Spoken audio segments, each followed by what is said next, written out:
Welcome to the Depth Dive. Today we're jumping into, a really mind-bending scenario from ancient history. Just try to imagine this. Your whole world suddenly plunged into total, inescapable darkness for 3 solid days. And we're not just talking about nighttime. This is like a supernatural blackout so thick nobody could see a thing or even move.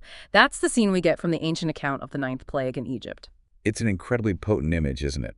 The source material actually describes it as this thick, eerie stillness, just everywhere. A darkness you could, well, almost feel. It wasn't just no light. It was this active, immobilizing thing. Inside, outside, didn't matter. Just complete helplessness, really. Exactly. And what makes this deep dive so fascinating, our mission today really, is to unpack this one crucial detail.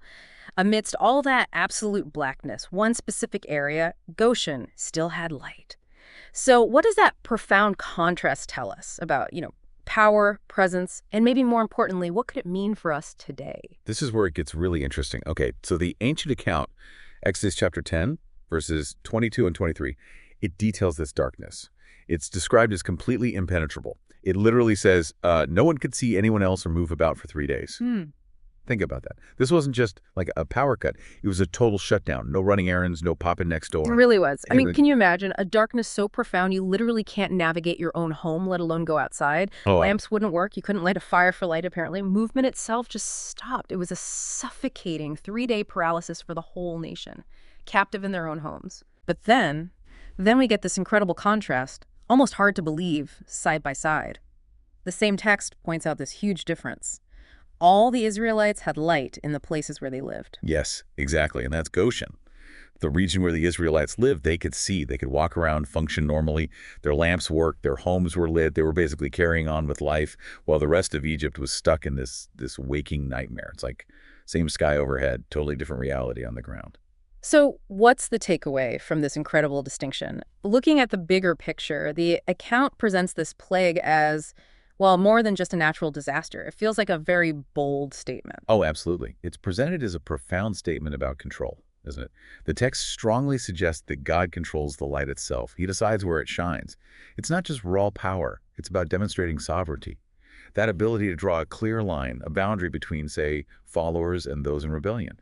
A boundary that even nature, it seems, had to obey. Right, and it suggests the whole point was maybe less about inconvenience and more about clarity. That total darkness wasn't just physical, it sort of exposed a deep spiritual blindness in Egypt. Here's this nation walking in, arrogance and idolatry for generations, according to the narrative, and now, boom, they literally can't walk at all. Precisely. Yeah. So it wasn't just punishment, maybe, but also about proof. A clear demonstration that God's presence brings visibility, it brings peace, it allows for movement, even when everything else around is just stuck in fear and stagnation. The idea seems to be that everyone, Egyptians and Israelites, needed to see that difference, undeniably. That's a really powerful thought. Okay, so Okay. so how does this ancient story, light in the middle of total darkness, connect to us now? Because let's be honest, sometimes our world can feel like it's, dimming, hour by hour almost. Maybe it's confusion, maybe uncertainty, maybe just this general feeling that, fear is loud right now. And that raises a really important question for all of us, doesn't it? How do we handle our own times of darkness, personal or collective?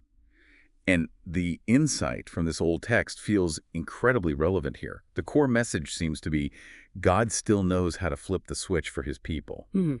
It suggests you don't have to live in that same spiritual fog, that same uncertainty that can kind of settle over things. Absolutely. It's like if you stay close to the one who is the light, the one who lit up Goshen, then the idea is you never have to stumble in the dark, regardless of what's swirling around you. It points to a different kind of sight, doesn't it? A clarity that goes beyond just physical circumstances, letting you move forward with, purpose and peace.